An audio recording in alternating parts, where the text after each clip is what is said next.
Oh, what's going on, everybody? Welcome to episode 675 of FloWrestling Radio Live. I'm back. I'm your host, Christian Piles. We're back coming at you. This is my last FRL before Tokyo. I am leaving tomorrow. I'll be gone. That's it. I'm going.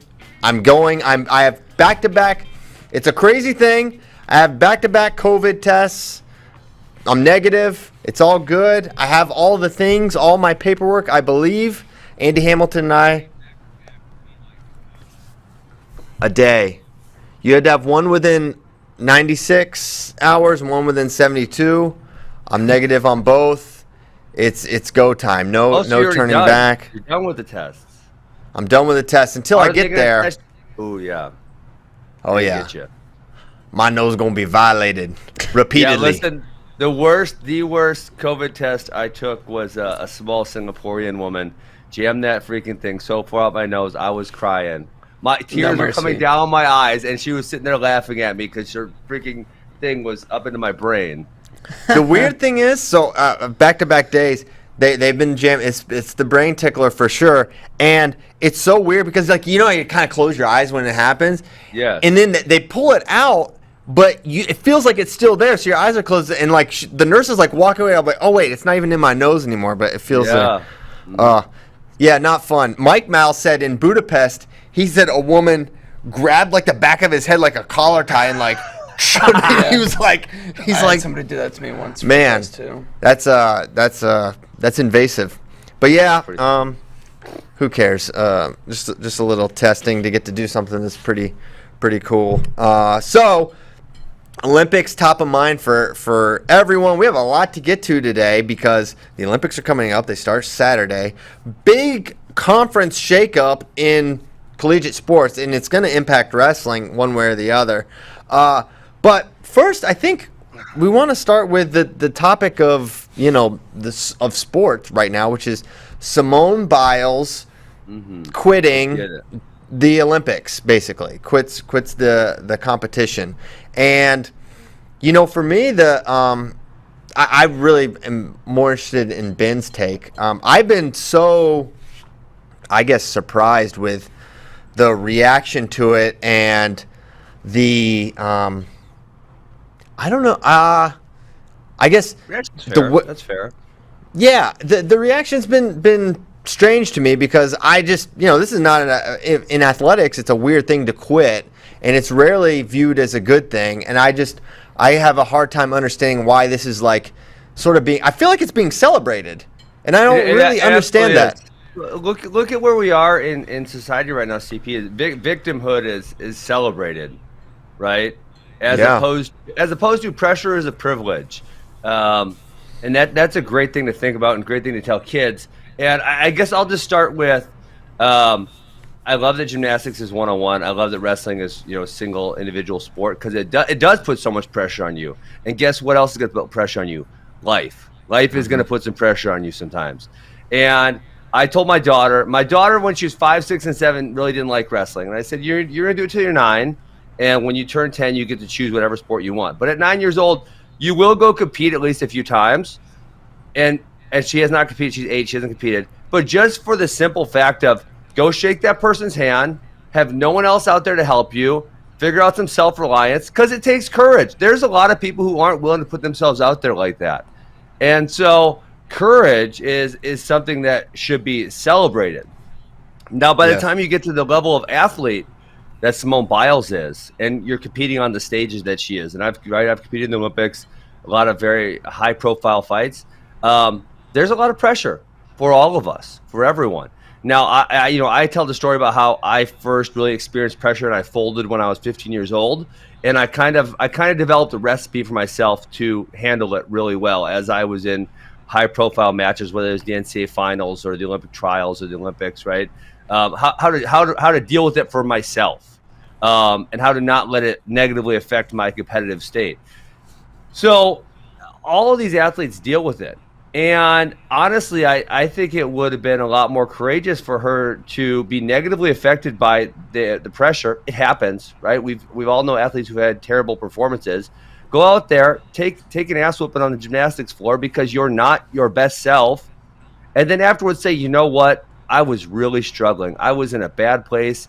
I've never been there before. I was dealing with anxiety, and I had adversity that I just couldn't deal with. That would have been a lot more courageous than bowing out early and saying, I want to deal with my mental health, because whether she deals with it now or she deals with it in a couple days after the Olympics is over, she's still going to deal with whatever. And likely, I don't know for sure. I don't know for sure because I don't know everything's going on.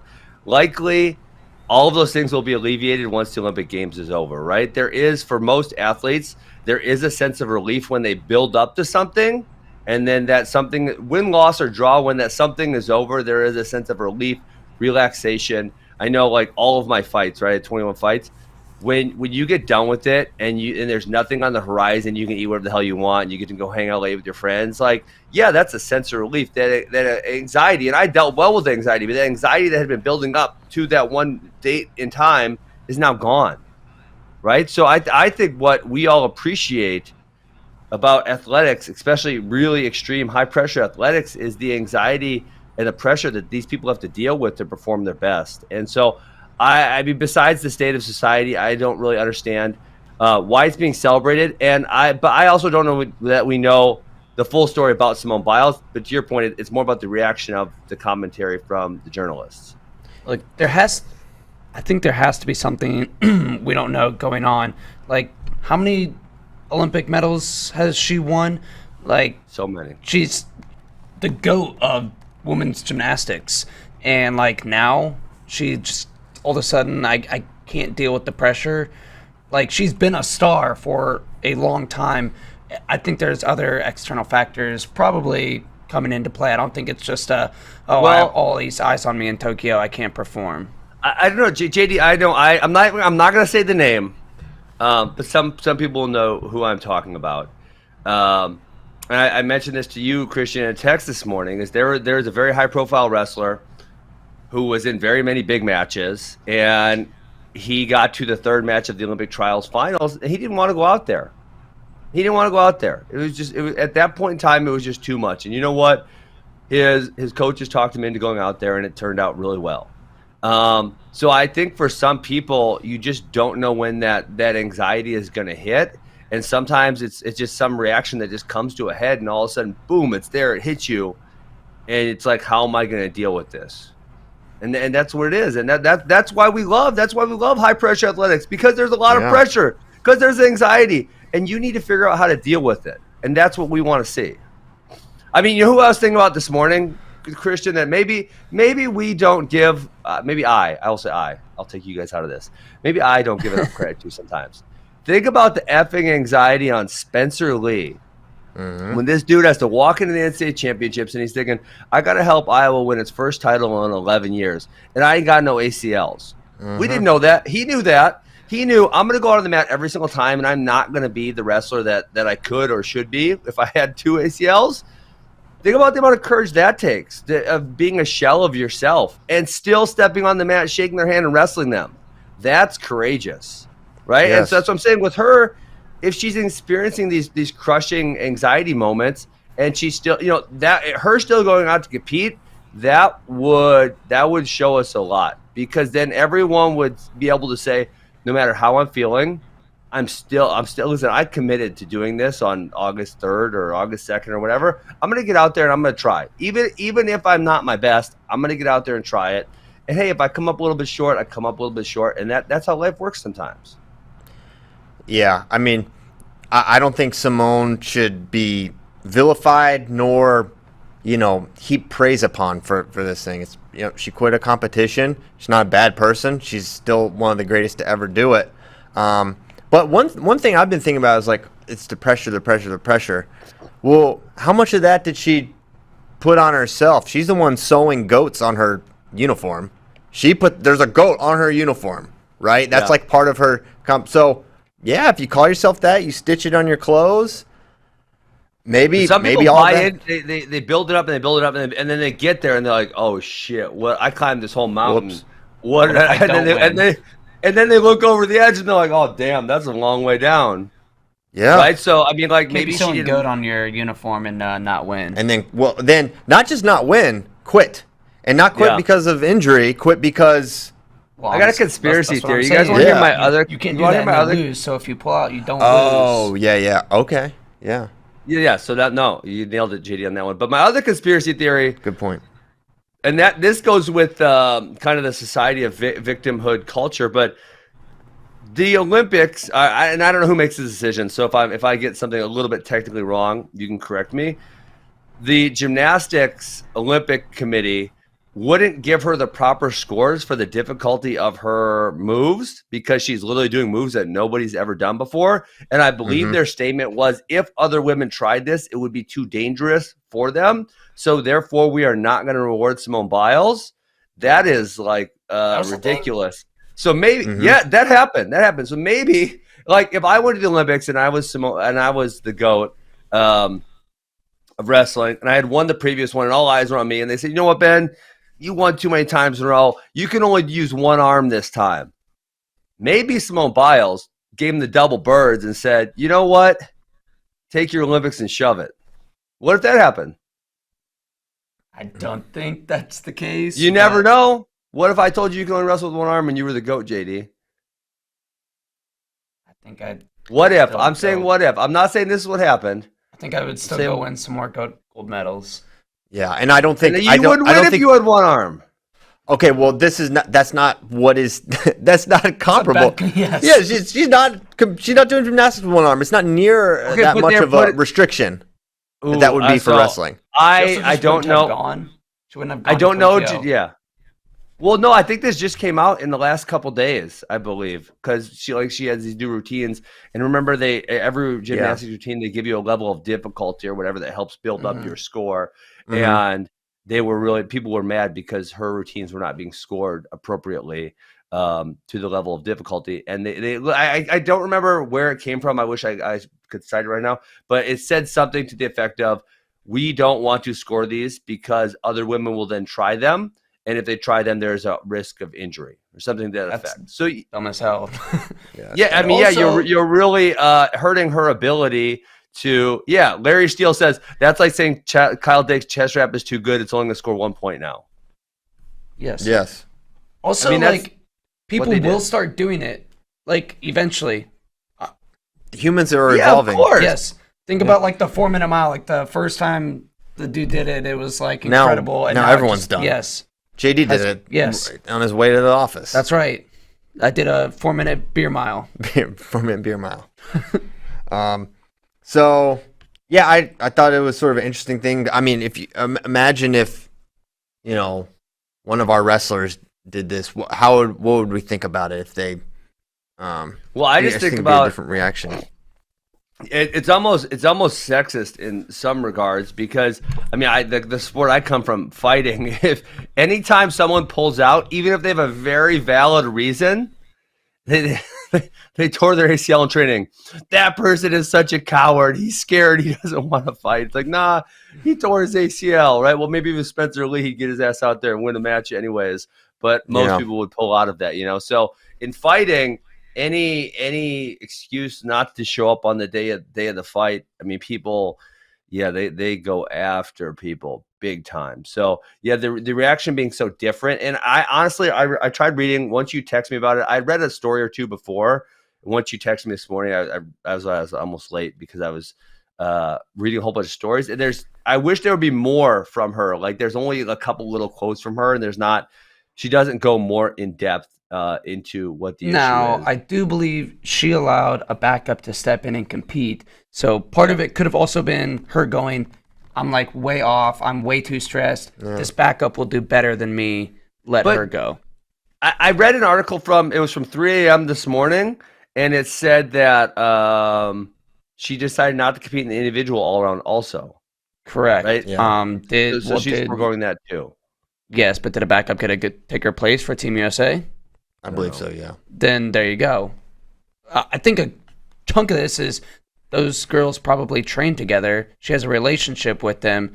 And if she were to go out there and completely fail when she knew that she was going to fail because she has all this pressure on her, like. But is the number USA 6 Gymnastics on and the America girl really behind her that would've been good? like- Yeah, we're Definitely one of the 2 or 3 best. But I mean, I'm saying if she's number 1, and then how many people are on the gymnastics teams? Like 5 maybe, or 4 or 5? Around that, yeah.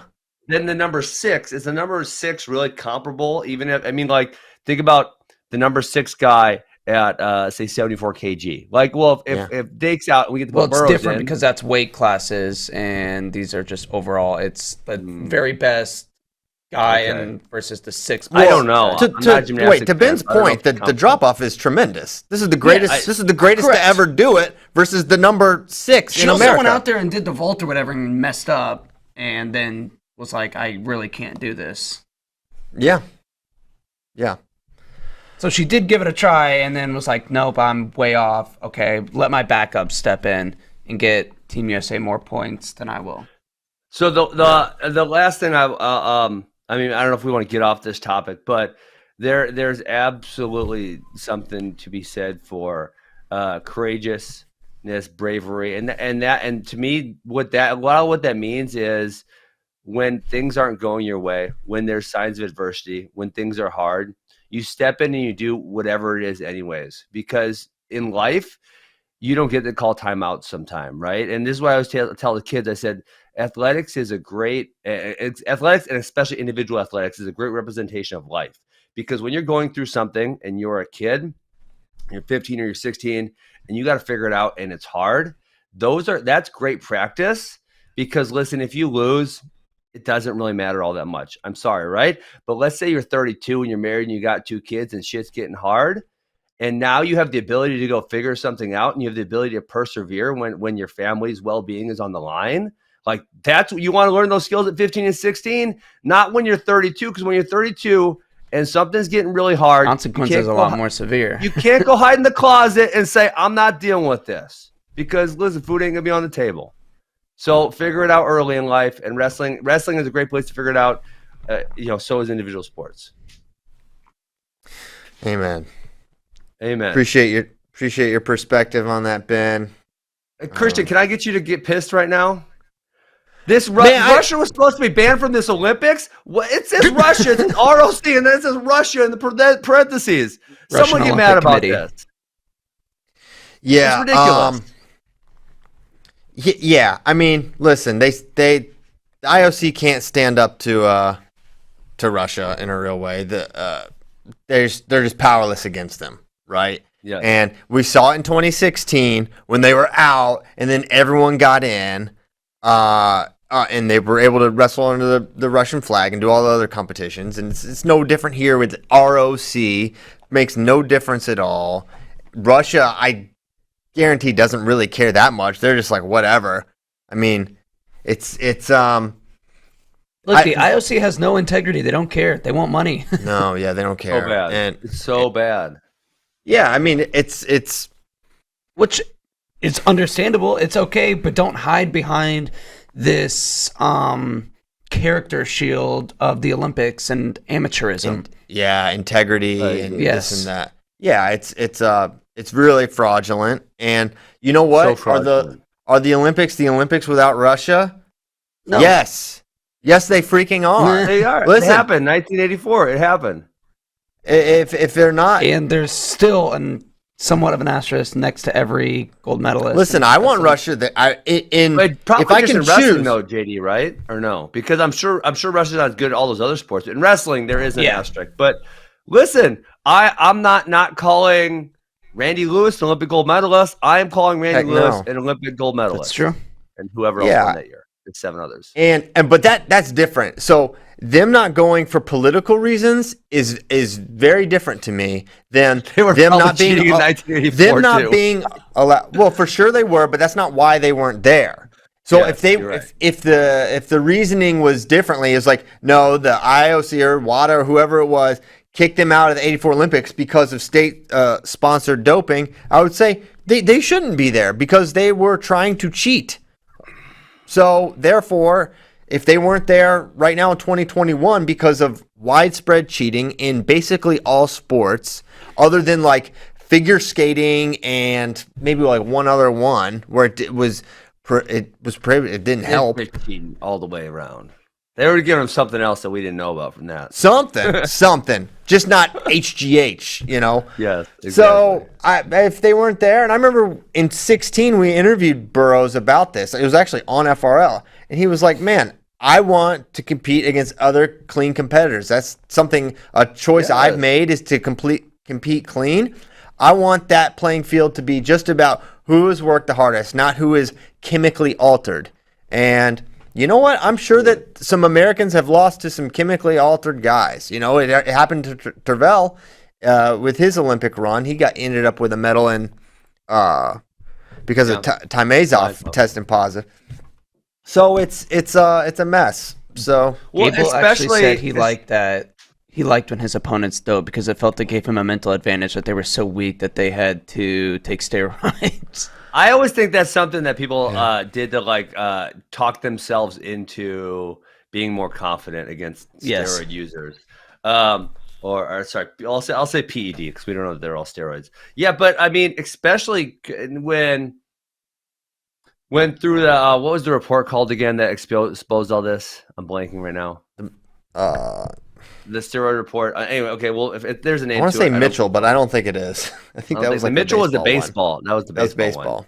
Yes, whatever the report was. I mean, there are many positive tests. It's not like this is we think this happened or this may have happened. Like this did happen.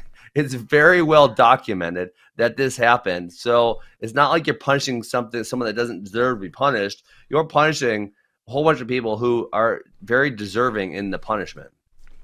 Yes, no doubt. And there's maybe a small bit of collateral damage with that, but I think small is the key word. So, but they're gonna be there. You know, we're gonna have a lot of Russians in our way. You know, they're bringing an amazing team, and I enjoy watching them wrestle. But you know, there's other things that go along with that.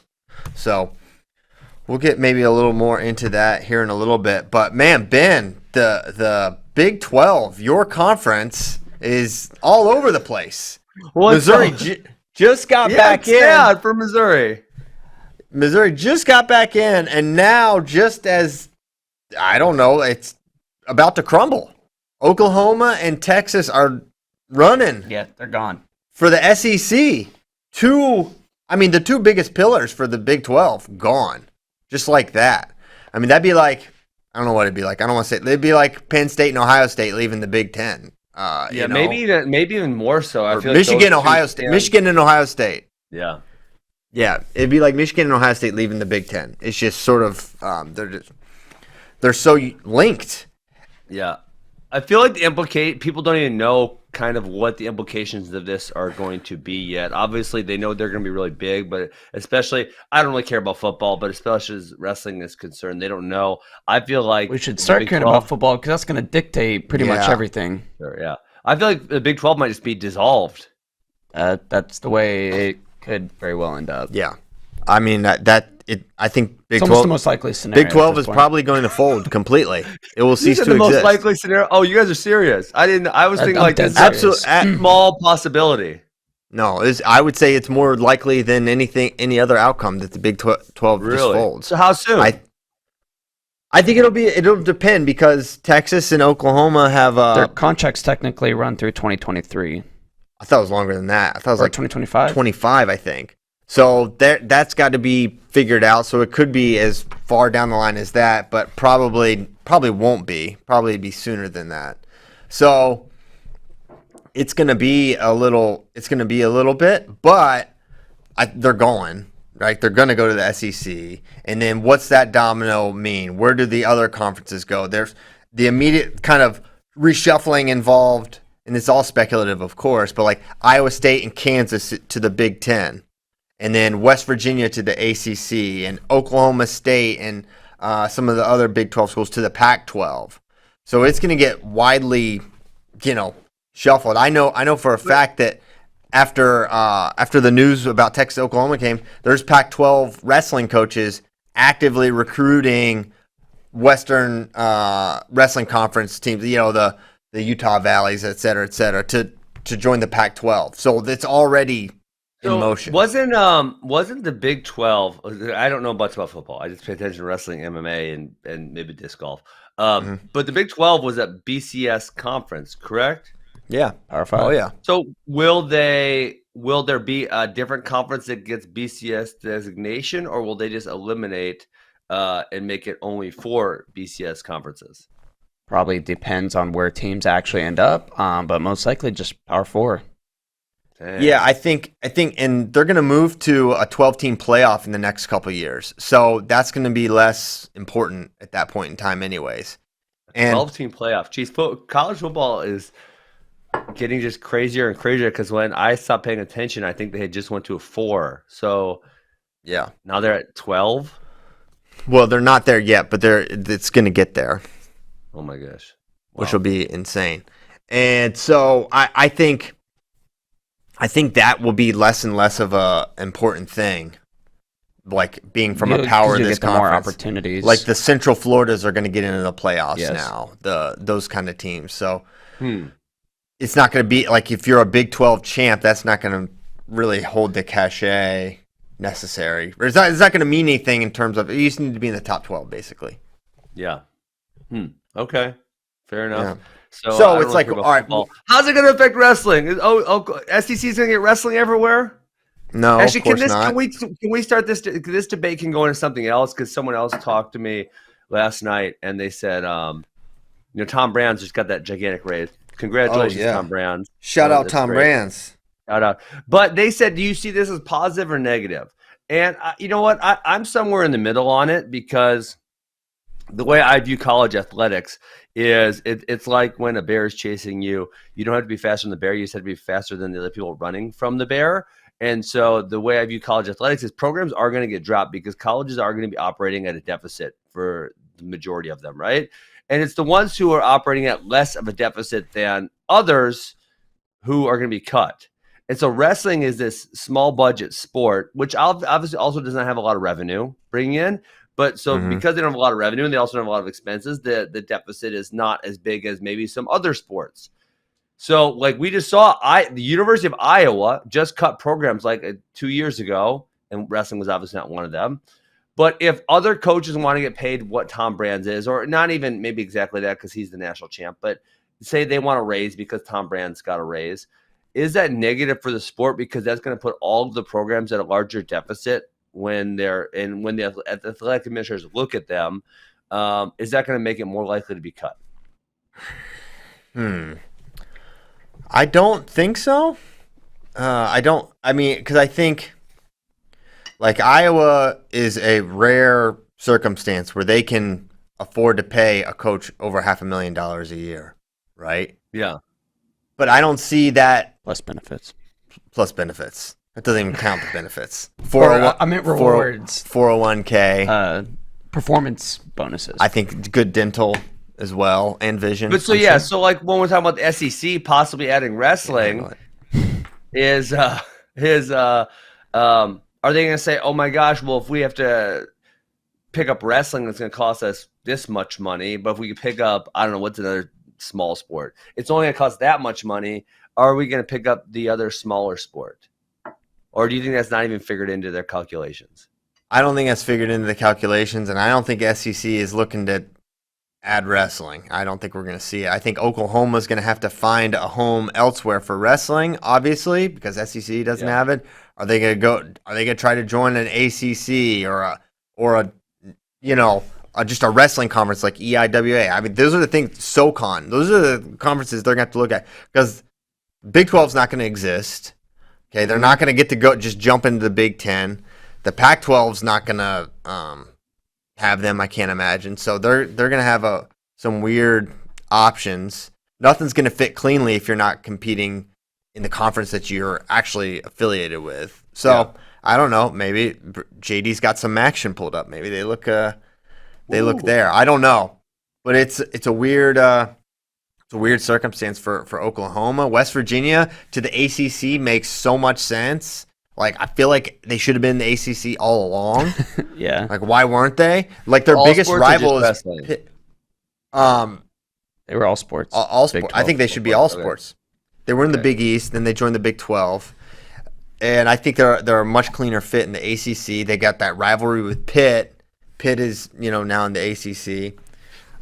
Virginia Tech, West Virginia rivalry. So that makes sense in a lot of different ways. I think it'd be great for wrestling too. Because as the ACC is emerging and doing a great job to add another solid program would be awesome. So I don't know about them, and then Oklahoma State and all these other Big 12. I mean, Big 12 is like the biggest conference for wrestling, right? Has most teams. So now where do all these programs go? I think a lot of them are going to end up in the Pac-12. Maybe we see Iowa State in the Big 10. That would be wild and kind of cool, and I think would be beneficial for. You got to figure it'd be beneficial for the Iowa State wrestling program, right? Just to be. It's the Texas football argument. That's why they want to go to the SEC partially, You're in that big-time conference, and you think you can get big-time recruits because of it, because a lot of recruits just want to play in the SEC. Yep.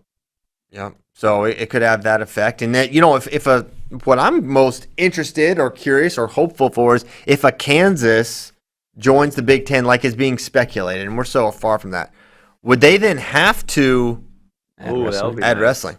That'd be nice. Get some Jayhawk wrestling, which Kansas has some pretty good wrestling. They got some. Kansas City's got some solid people. Yeah, for sure. They don't have the volume of like elite guys. Hard Knocks in Wichita. Shout out to a lot of guys. That's where Kendrick Maple's from. Tyler Caldwell, right. Sean Tyler Bunch. Caldwell. Oh yeah, Zach Robertson. I always forget Sean Bunch is from Kansas. The entire McCormick family. All the McCormicks, every McCormick, even Cyrus McCormick. Okay. So the conference realignment will probably be an ongoing topic of discussion for the next couple of years. So we don't want to have all the conversation, but we'll speculate about it from time to time, I suppose. Minor recruiting news. It's also just interesting to see just like talking kind of about the IOC, just they hide behind, amateurism and whatnot. These conferences, it's all money. It's all money. Yes, and it's all just focused on college football. And it's interesting to see now it's just blatantly out in the open. It really is like no one's even trying to hide it anymore. It's just, where can we be the most secure and get the most money? Yep. And with college football. One thing that was brought to my attention today, it's like these conferences that are looking to add teams, they're not just going to you're not going to see the Big Ten just add teams. You have to like bring something because the way these media rights deals work, they're splitting a pie of, let's say, 100. And if they add 2 more teams, then the pie is split between, instead of 14 teams, 16 teams. And so those 2 teams need to increase that pie by enough that it makes it worse so that the rest of the conference is not taking a pay cut, essentially. So that's also a factor that has to be considered. Shout out to our main correspondent, Kyle Brackey, who helps me understand this Big 12 stuff. coordinator. Kyle Brackey helped me on some Twitter searching yesterday also. Oh, yeah? Yes, sir. What did he tell you to just type it into the search bar? Yeah. No, Ben, you're not the most resourceful finder of things. If he, you know what? If I would have tried that, it wouldn't have worked. He told me how to make it work, JD. Okay. Good. Good. Kyle's gonna come back on the show at some point, maybe after the Olympics or something. Catch up with him, but he's doing good. Okay, hey, we are half of our team. So we're all in Japan, not us, but the team's over there. They've been in the town of Nakatsugawa, I believe is how it's pronounced, and they are now half of our team has made the move. You can see the video here from USA Wrestling's Instagram, like the Greco and I think most of the women's freestyle making their way, and look at they're getting a cool send off from Go ahead. Put my tinfoil hat on here for a minute, but all these people are hired by the Japanese government to welcome Team USA. Look, to make us feel good. There are protests going on right now in Tokyo protesting these Olympics, and then you got these people here waving American flags and cheering on Team USA. These Japanese people. No, JD, I if think you went that's really good. I think it's LA would be protesting because that's just what people in LA do. And then if you sent the Japanese team to the Midwest, the whole city would be out there pumped with no masks on, just getting jacked that the Japanese team was there. That's true. Yes, Man. I'm guessing it's something like that. I still think most of those Midwestern people would be waving American flags, not Japanese flags, Well, yeah. and holding signs that say "Go USA," not "Go Team USA." Yeah. I would say, I think the Japanese are actually, excited about it more so than maybe is being put out there. I don't know. We'll see what it's like on the ground in Tokyo. I guess I'll be. Look, are you coming on the show next week? So that's what I was just gonna say. We might not have a show because there's wrestling in the mornings. Yeah, I don't know what y'all are gonna do. Y'all need to figure that out. But I got Funky Fresh next week. We're gonna have tough times here. Yeah, but we're gonna have the watch parties going on throughout, which is gonna be exciting. But yeah, I want to call in at some point. We'll have some overlapping time. The time zones are crazy. It's like 13-hour difference. But yeah, I still want to come in and check in from Tokyo, give you guys some insight what it's like on the ground there. On the ground reporter. On the ground, but it'll be probably just me in a hotel room. But on the ground, for sure. So, have you ever been to Tokyo, Ben? I've flown through the Tokyo airport, I think 3 times. I actually flew through. I remember I landed in Tokyo, and Ronda had just been knocked out. I missed the fight by Holly Holm. That was when I was in Tokyo. So funny, right? Funny memories. No, I want to go to Tokyo, but I have not been there. All right. Very interesting. Hey, can we talk about the Gable news? Yeah, let's talk about it. Why don't you key it up there, JD? Well, maybe Ben. Ben might actually know Dave Martin. Gable signed with a pretty prominent MMA agent over the weekend. Yeah, I don't know. Man, I was kind of thinking, and I had heard a really good argument as to why there's no way Gable was coming back to college wrestling next year from someone who's relatively not super close to the Minnesota program, but we'll say relatively close to the Minnesota program at Fargo. They said there's no way he's coming back.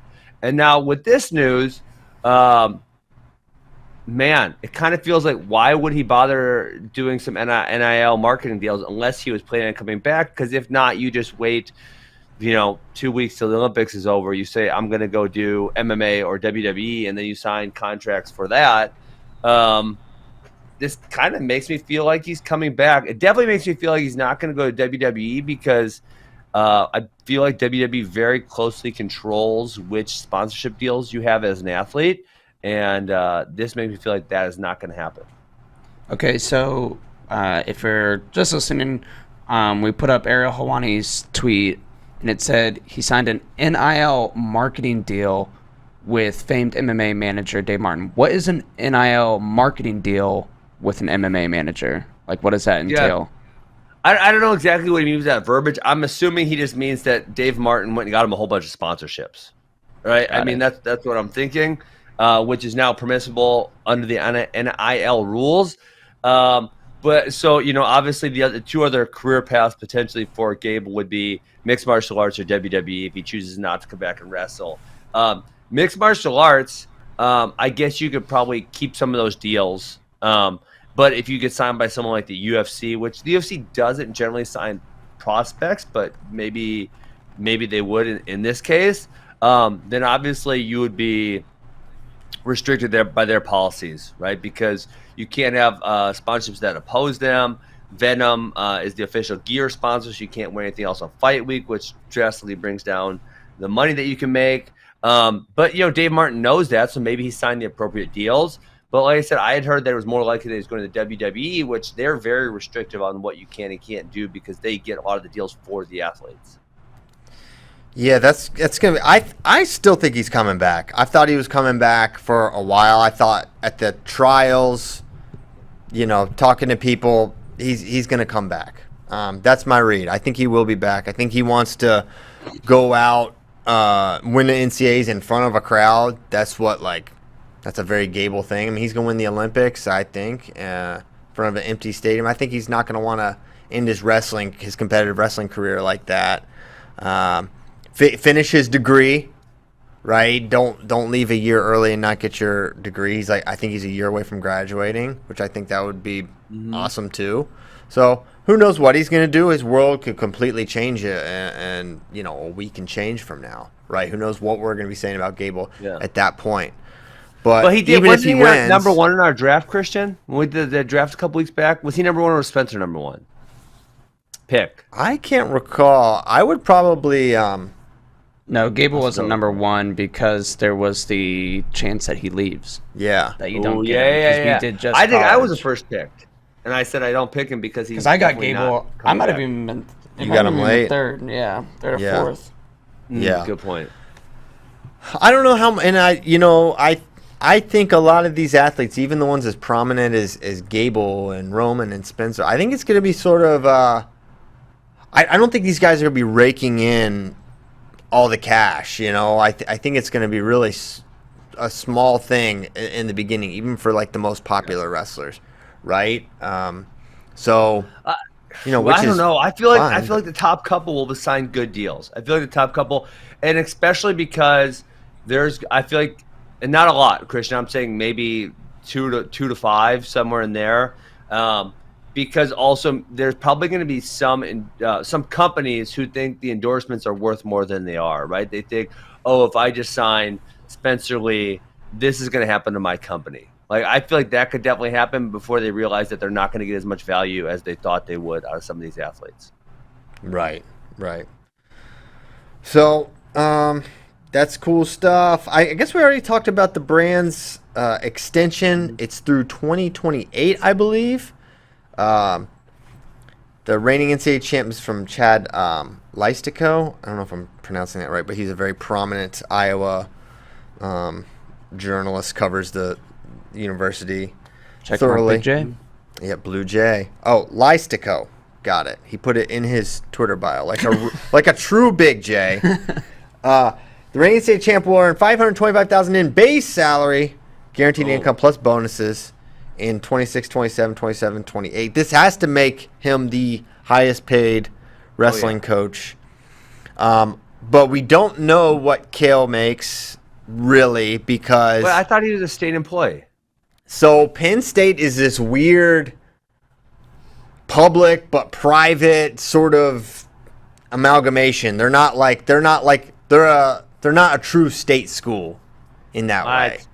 So they do not have to. Sometimes their salary stuff will leak, but it is not something like that has to be reported like from a state. Like, you could just go and you can see all the University of Iowa employee salaries, right? That's like something that's available. But for this, it's not. So we don't really know, and I'm sure that's something we'll probably never find out because it's Kale's not going to want to disclose. He's a very private person, so I'm sure the idea of his salary being out there would be the last thing he'd want. So for all we know, Kale makes $1 million a year, but I don't think it's probably that. So at least we can say, I guess we could say safely, it's the highest known salary in college wrestling. That's fair, for sure. That is fair. Did it come out what Rob Cole is making? Well, no, other than the Twitter rumors were way off and just, like many of them, just made up out of thin air, secondhand information that immediately gets tweeted without actually knowing. And so he said, no, it's not that. I'm betting we could find it. And he made it sound like it's about what he was at for Cornell. Maybe it's a little more, but not what was reported. I feel like, man, I still feel like it'd have to be way more than Cornell because the cost of living in Palo Alto versus the cost of living in Ithaca, New York, it's got to be, I don't know, double, triple, something crazy, big number. But the thing is, so this is something I learned. Like they set them up with housing. They get housing. Right. Yeah, that's a huge value. That's like that's a chunk. That's like $100,000 a year. Yeah. So you imagine you already start with housing. That's you're that's right. a good start. And I'm betting Rob Cole's been pretty good with money throughout his years, so Yeah. He ain't gonna be hurting. So don't know what he's at. I'm sure he's doing great. It would be kind of cool just to have like a list of all the Division I coaches' salaries if we could just like put all that together. But I don't know how much. I'm curious what percentage we could get. Like how many of them? Anyway, and maybe no one would even care. Yeah, I think people would care, but who knows? Yeah, you're right. I guess we haven't had a show since our cadet world team, the women's cadet world team, won gold for the first time in U.S. history. What a tremendous performance by them! Historic, never happened. It's great. We had 3 golds, which is incredible. Emmett Elor won it the last day, and I think that actually locked it for us. So very exciting, to get silver on the men's freestyle side and gold for the ladies. Very exciting future for our wrestlers, and I'm sure Christian, some wrestlers we'll be seeing. Go ahead. So is that Emmett Elor? Is she going to wrestle the woman from Texas who won juniors and cadets? Who's number 1 then, or what? Kylie Welker. That would be a great idea. Not Kylie Welker. Not Kylie Welker. She was from Texas. At Fargo? Yes. Oh, yeah, that would be a fire match. Because that's like the same weight. 69 kg is 150, somewhere around 152 for sure. Yeah, maybe. They are working on who's number 1 matchups as we speak. We got quite a few locked in. Some really great matches on the men's and women's side. Man, I think we're going to start announcing probably this week some of the matchups. Ooh. Which one are you most excited about? Don't tell. I won't tell anyone. If you tell me right now, I won't tell anyone. Okay. All right. Since you're not going to tell anyone, and I trust you, Ben. No. Yes. Nice try. Okay.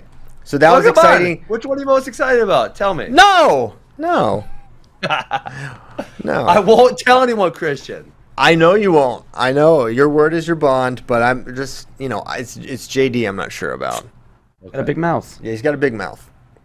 So Brady Berge is going to be an assistant at South Dakota State, which is pretty cool, considering he could wrestle next year. He has eligibility. How many years eligibility? Didn't he have 2 years left? Because of the COVID year, I think he did have 2 left. It's crazy. But yeah, crazy. But I think he's definitely been at Penn State 4 years and graduated and all that. So time to move on. Good pickup for Damian Hahn as they're continuing to build up in Brookings. Good pickup there. Also, Vinny Zerban to Northern Colorado. Good pickup for Coach Nickerson, who continuously and consistently recruits really well. Hibernation is over, baby. Hibernation is over. Okay, and then there's a question here that's not a question from friends. I don't know who wrote this, Ben or JD, but if Kyle Dake beats Sidikoff and wins gold, where does that put him in the all-time great U.S. wrestlers list? High. Super high, because you're talking 4-time NCAA, a 2-time world, and an Olympic champion. That just alone gets you in a knocked class. Off Burrows. And he's consistently, he has wins over David Taylor. He has a win over Jaden Cox. He has beaten Jordan Burroughs. He beat the man Jordan Burroughs couldn't beat. Yes, that will assume a win over Sidikoff. So it's tough. Oof. It's he's going to be up there, and also throw in the fact, what if he wins, and then he wins Worlds a couple months later in October. Now we're talking 4, and we're talking number 1. And then you know what else we're talking about? We're talking about 4 in a row, which is rarefied air. That's only one other person. Burroughs did 11, 12, 13, right? But 4 is a different thing. But he still got it to do, right? Right now he's a 2-time world champion in a non-Olympic weight. We all think he's going to do it. I really think he's going to do it. And I think if he does it here, I think he's even more likely to do it again in October. Yeah, so for sure. He's up there, man. He's entering a class. He's He won't pass Burroughs at that point. He won't pass, he won't be in the John or Bruce. You think he passes Burroughs? Come on, this is a guy. So Burroughs has 5 titles, correct? No, 4. 5, and then 5, yeah. Plus a couple thirds. Yes, some bronzes. So I made the argument. This is probably 2016 or 17. Tommy Rollins on my first wrestling podcast, T-Row and Funky Show. Shout out Tommy Rollins. Miss you, buddy. We had a top 10 greatest American wrestlers of all time. I put Kyle Dake in my top 10 of all time. Mm-hmm. And I said at that point in time, so this is before there was a 79 kg. I said, listen, if this guy could make a team, he would win world titles. And I made the argument that now we only have 6/7 weights, whereas in the John Smith era, we had 10 weights. And if we had 10 weights, Kyle Dake could be winning world titles. And guess what? That came to fruition. They made 10 weights. Kyle Dake won world titles. And guess what? They competed against one Russian. And they competed against one Russian. So it was much easier. One Soviet, it was much easier back then to win world titles than it is right now. And so I had put, I think Kyle Dake 8 or 9 on my all-time list.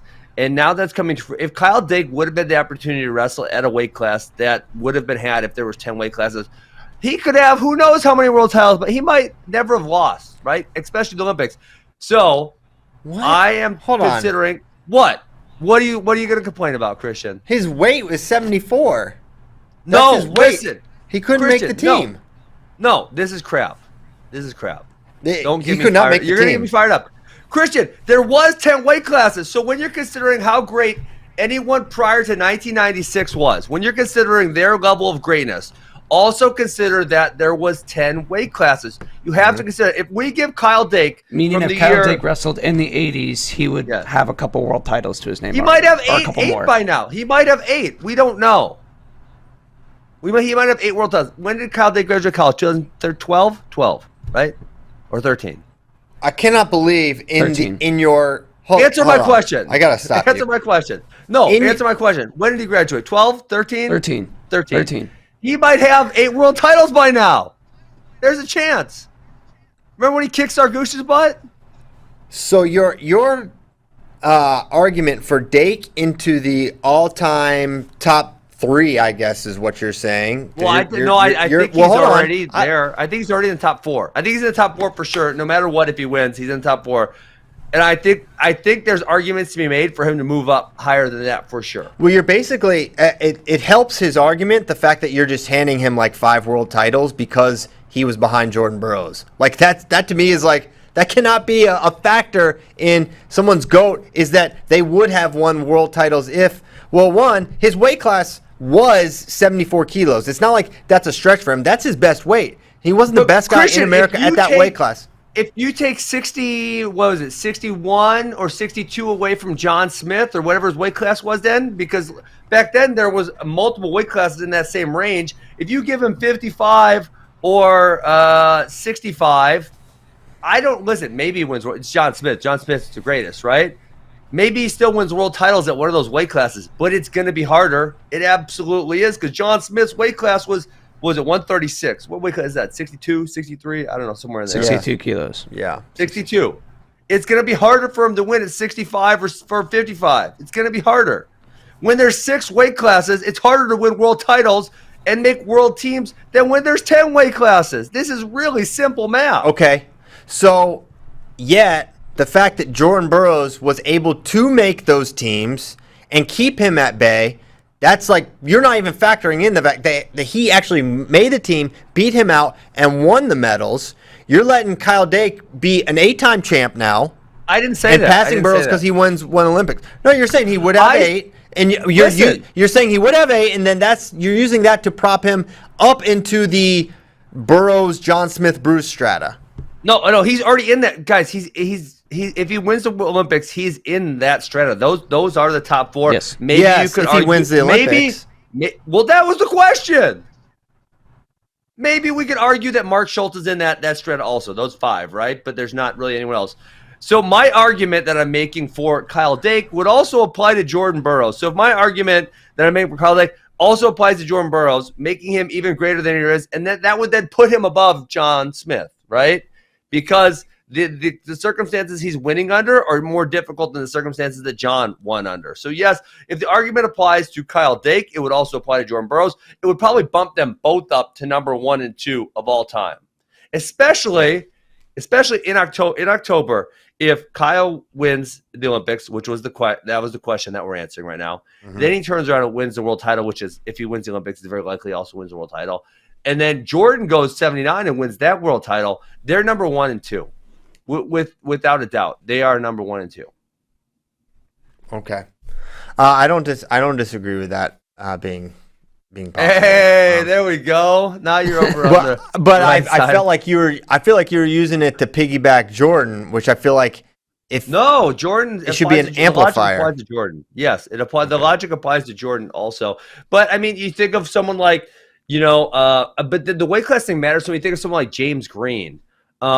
If you permanently take away 70, you say James Green, he's just another guy that's really good but could never make an American team, right? And then you give him a weight class that's actually a weight class he should be wrestling, because 6 weight classes is not enough for grown human beings.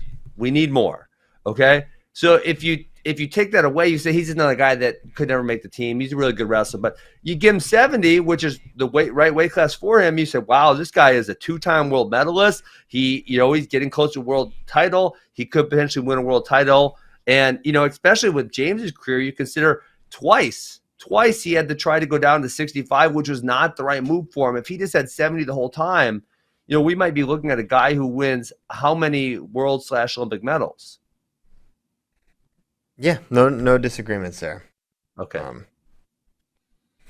Yeah, so it'll be curious to see where these guys end up in the, hold on, a name we're not saying that needs said, a name that didn't Snyder. Kyle Snyder. I'm wearing a shirt. He's got 3 right now. Yeah. So your question should have do we not count 2? That would make it more two fun. Olympic golds and 2 wins Kyle over wins. possible GOAT is. If both Kyles win, Snyder is squarely ahead of. Kyle is like on Burroughs. Kyle Snyder is on like the Burroughs heels, like approaching John. If he does it, if he wins, yes. Does he surpass Burroughs? If he wins Olympics? No, I don't feel like it. 2 Olympic golds. 2 Olympic golds. But the Olympics is just like the World Championships. It's the same thing. Just because because there's only 6. Only 6 weights. But it's the right weight classes for them. That's true. It makes it a little bit harder, but when it's the right weight class, it's good. And then, so my argument would be in the off years, they have the World Championships and the other ones, right? But on the on weight classes, it's kind of the same thing. Except, obviously the field is slightly condensed as opposed to like a James Green situation, which he's the most evident one where it just sucks for him because he's not, neither one of the weight classes are the right weight class. But yeah, I mean so Kyle Snyder, okay, if Kyle Snyder and Kyle Dake both win, I think they're both top 5, and you could make good arguments for them moving higher, especially if they win again in October. Then you could really start making arguments for it being Dake, Burroughs, Snyder, 1, 2, 3, and then we're in this ultimate era of United States wrestling. Yeah. I mean, if Kyle goes 1-1-1, 2-3-1, in October, another one. Yeah, in October. I mean, I think it passes all those, and the fact that and this is such a I don't want to say leap. It's a leap because it's Sadulayev and there's a host of other guys. But if you have twice dethroned someone who will look back and say this is one of the, I don't know, one of the best to ever do it, certainly one of the 10 best to ever do it, if not a higher list than that, then man, that's really out of control. So for sure. The other one that's medal. Yeah. Jaden is someone we thought would be going into this all-timer discussion right now, and then just with the not showing up on time, and all of a sudden, he's kind of out of the mix a little bit. Who knows? Maybe he wins his 3rd world title in October. We're in a really great era for American wrestling. Is kind of where, I don't want to say we're spoiled, but we are in a very fun time. I mean, you just think about the 2009, 2010 to 11 teams. Those were just like, that was so sad. It was just like we're just not close. And Burrows really shifted the momentum for us. And then absolutely. The number of medals we've been able to get, and we're going to continue to get, and we're only going to get better. I mean, if you don't judge, if you go by like greatest American wrestler of all time, but include like impact, Burrows is ahead of those guys. Ooh. Yeah, I mean, I wasn't around during John Smith's era, so it's hard to say what impact he had. Because obviously those teams were really good.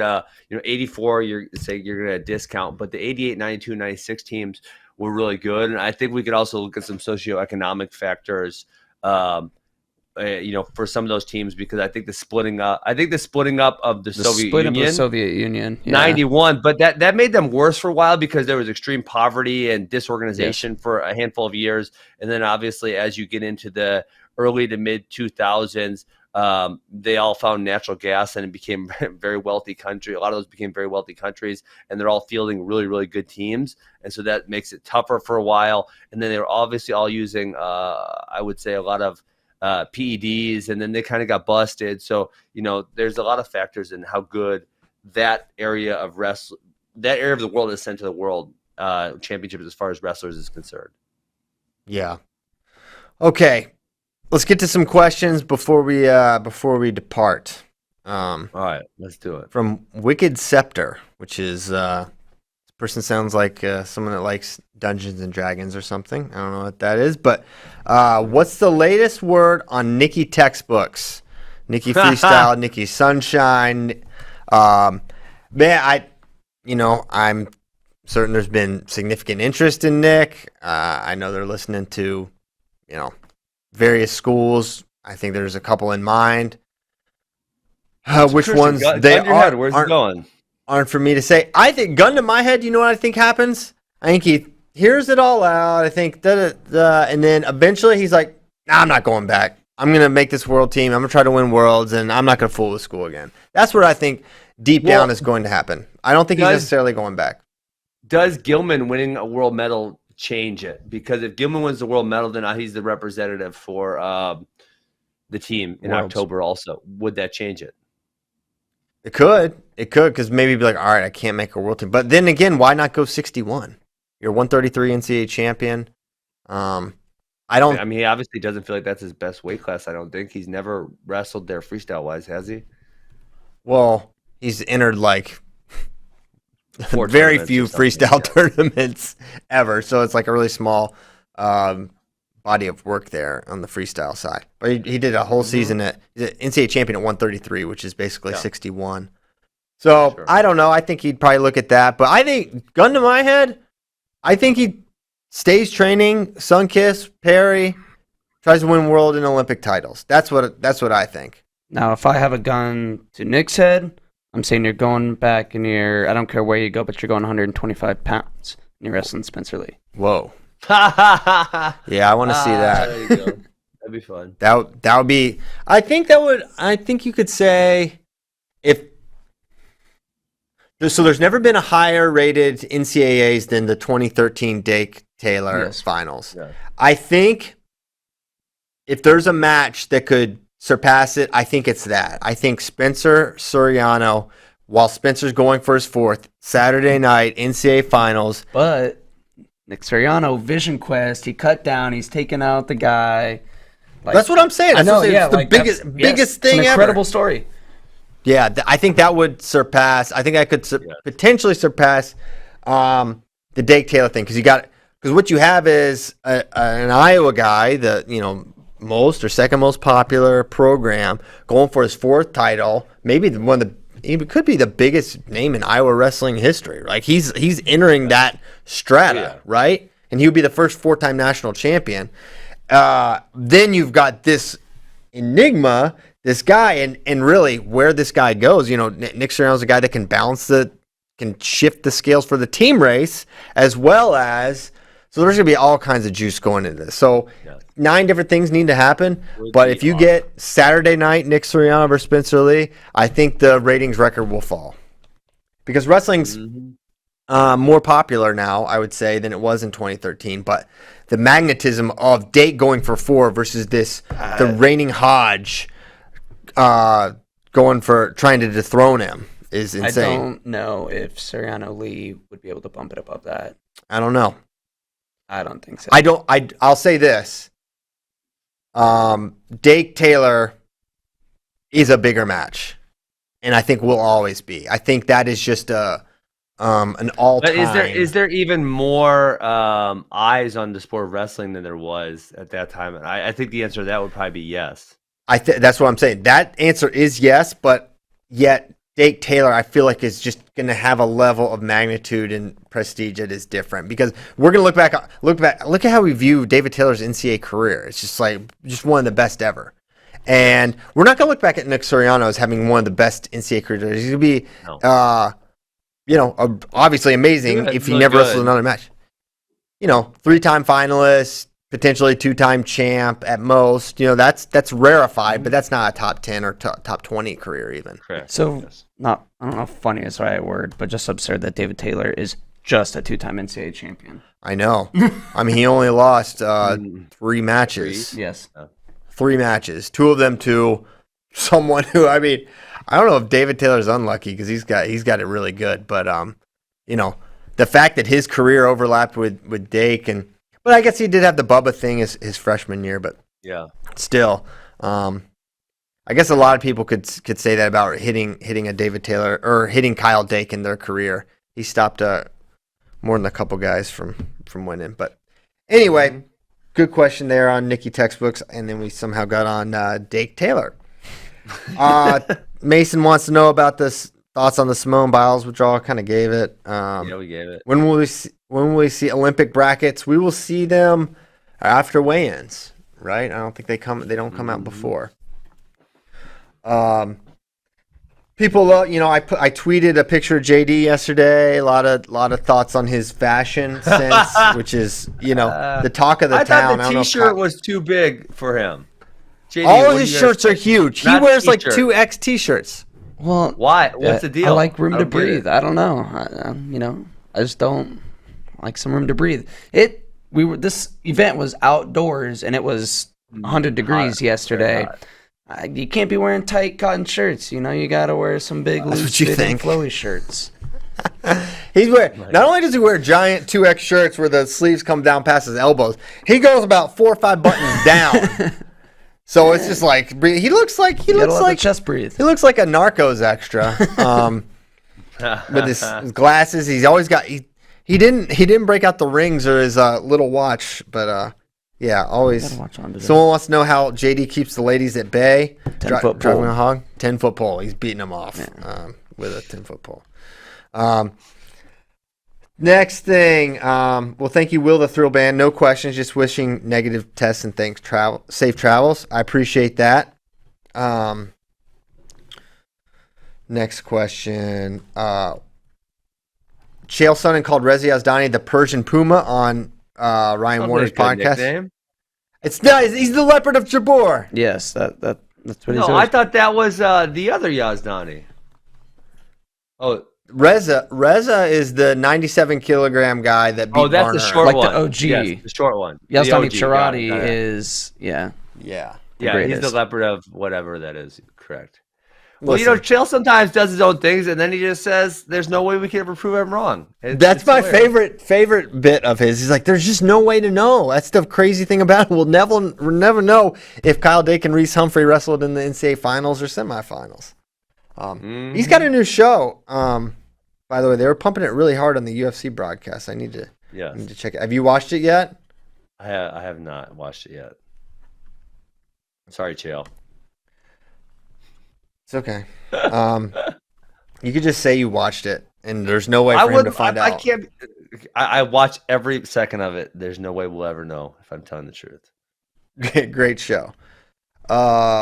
Let me see. Anything else here before we depart? Who's my favorite Russian and why is it Alan Gelagayev? It is Alan Gelagayev because he was just he was kind of like no other heavyweight I've ever seen, and he was coming out. And what if? I love that how Allen came, and obviously he had the neutral skills, but you could tell he spent so much time on his craft to become a folk style wrestler, because he was tilting up like a Bobby Telford. He was doing very folk style specific stuff. Yeah. He figured out how to get on bottom. You just saw a guy that didn't just try to rest on his freestyle laurels and really learned the American folk style game and became a true folk styler who added in all this insane slickness and ability that you didn't see.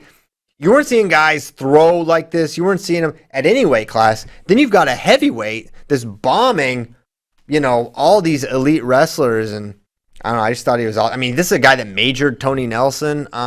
This is a guy that he had a lot of really good wins. So he's my favorite Russian. Nice. For sure. He's the man. Mine's probably Sargush. Oh, you better be joking. Who's your favorite Russian, Ben? Probably I would say Satiev or Kudakov. Yes. I think very fun one to watch. I like Satiev. There was a really sick highlight of Satiev I remember seeing on Instagram, but then I couldn't remember who shared it. It was not you guys, and it wasn't UWW, and I was trying to show someone a move from it, and I couldn't find it again. It was really annoying me. Yeah, I've seen Got some, but I'm not. No help. I can't help you. JD, how do I search that on Instagram? Instagram's tough. Highlights? Yeah. It was honestly it was a highlight video someone shared with me, and I couldn't find it again. Not Mirror Motion? Well, there's a good chance it was an international account, and then you have to remember if it was Iranian or Russian, and then you have to look up how to spell Satiev's name in Russian, and then put that in the search bar on Instagram. All right. Well, we're going to get the heck out of here. I will see you guys. Talk to you again, Christian? Man, soon. I don't know when, but soon. I'm going to try to call in as much as I can. Maybe I'll call in tomorrow for like 10 minutes because I'm just getting to the airport. Maybe just a quick check-in on the show. I would like to do that. I'm going. Andy Hamilton and I are going. We're going to try to follow us on Twitter and Instagram, and we'll try to give you a feel what it's like on the ground in Tokyo. I'm looking very forward to it. Looking forward to the wrestling. Look forward to see what you guys do back here. We'll be watch partying it up. Watch party in the USA. Thank y'all so much, and we will see you next time. Goodbye.